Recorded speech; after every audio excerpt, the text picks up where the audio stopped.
quick story time and then I promise I'm getting to the game. So when I was a kid, I was always asking questions. When am I going to need this? Why are we here? But nothing kept me up at night more than the question, how do you play the Pokemon trading card game? Nowadays, there are 100 different ways to learn how to play the game. Between TCG Pocket, TCG Live, YouTube, the list just goes on. But back in 1998, there was just me, a binder of my favorite cards, and a shoebox of all the ones that I didn't care about. And every other kid I knew was collecting the cards too, which begs the question, why didn't anyone know how to play? My mom got me a VHS tape that taught you how to play the game, but good luck trying to get a fellow 5-year-old to sit down and watch, and even worse, getting them to build a deck. But I remember being at a Walmart when it appeared to me. The Pokemon trading card game on Game Boy Color. Finally, I could learn the ins and outs of this game. I could learn to build a deck and get some use out of these stupid energy cards that I'd just been sitting on. Sadly, this period was very short-lived, as I got the game and only got to play it a couple of times before I lost it, somewhere in my parents' car. And it really feels like I jumped realities at some point because I have searched that car up, down, left, right, and it has been nowhere. It has fallen off the face of the earth. Fast forward to today, and I am now an adult with an adult brain, and I love the TCG, and I actually have a good understanding of how it works. So if you even dabble in Pokemon cards in 2025, you know how frustrating it is out here. Cards are out of stock everywhere. I've got to get my fix somewhere, and opening the same 5 cards 2 times a day in TCG Pocket just isn't cutting it anymore. And recently, it came to me that Pokemon trading card game is on Nintendo Switch Online. So come along with me 25 years later to play Pokemon TCG for Game Boy Color for essentially the first time and see how it holds up today. Alright, so this is what would be considered a spin-off game in the Pokemon franchise. But for a spin-off game, the similarities to the mainline series are here in full force. At the beginning of the game, you meet Dr. Mason, who gives you a starter deck themed to either Bulbasaur, Charmander, or Squirtle. So naturally, I picked my sweet boy Bulbasaur and I moved on. The main premise of this game is that you are on a quest to collect the legendary cards, but to get there you have to collect 8 medals from 8 leaders to duel against the 4 Grand Masters. This sounding familiar? But somebody got there before you, beat them, and now you have to beat them. Your true rival, Ronald. Ronald kinda looks like Adam Scott. In fact, as I was playing this game, I realized a lot of people in this game look like Adam Scott. Also, something really funny is that in a regular Pokemon game, you get to name your rival. But this game, they said, nah, that's Ronald. Right away, you're put into a battle with Dr. Mason's assistant, who teaches you how to play the game. This is a very demanding tutorial, in the sense that you cannot deviate from what he wants you to do. The time for fun is not now. This is the time to learn, and he will make sure that you do. The battle interface in this game is honestly brilliant. Thinking about when the game came out, being able to condense such a complex card game into a small square screen is crazy. Sure, you can't see everything at once, but the game is smartly designed so that whether you are trying to see your hand, your discard pile, your opponent's cards, or even the entire board, it's never more than 2 button presses away. Another thing that I really loved about this game were the attack animations.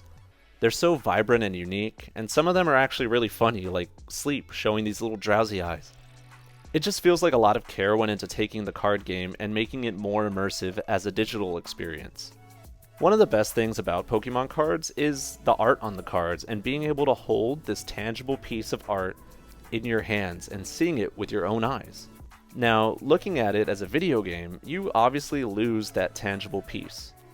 Sure, the same art is digitized, and beautifully I might add, but when you can't touch the cards with your own hands, it's important to find another way to elevate that experience, and the attack animations do it well. After battling opponents, you'll get 2 booster packs from Colosseum, Evolution, Mystery, or Laboratory sets depending on who you battled. My favorite is the cover of the Coliseum set. I love 90s chunky Pikachu, and I will forever.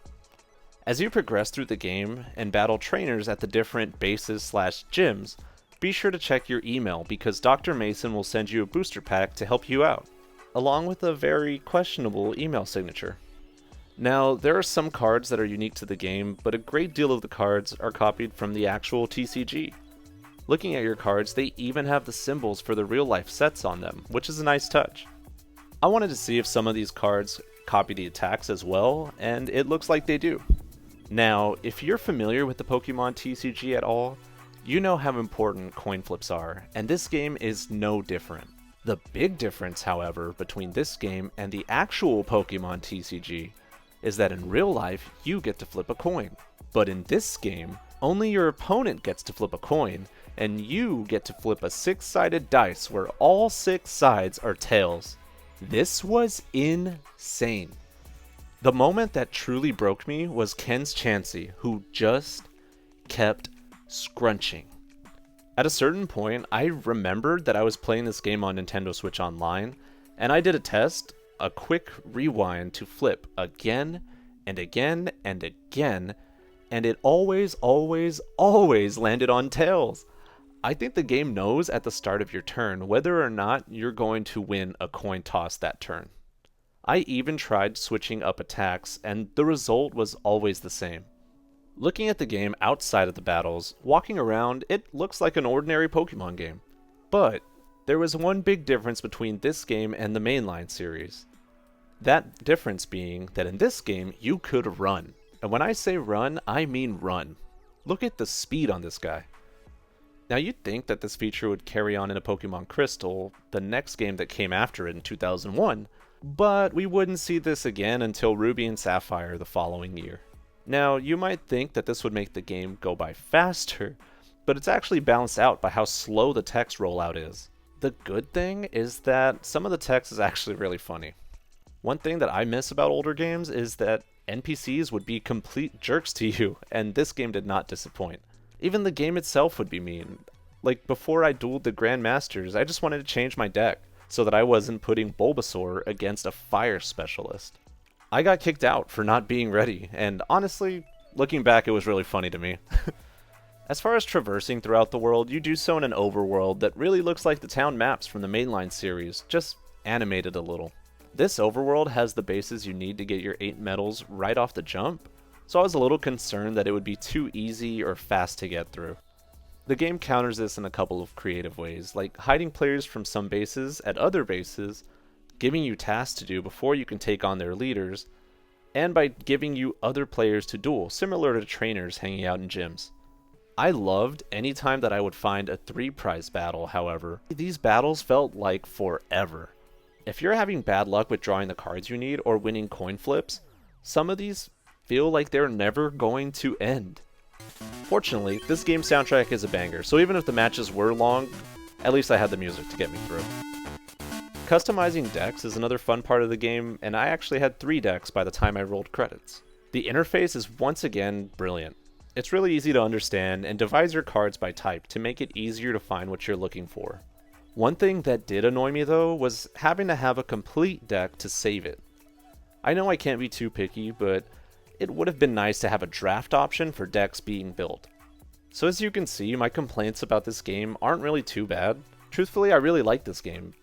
But how would I say it holds up today?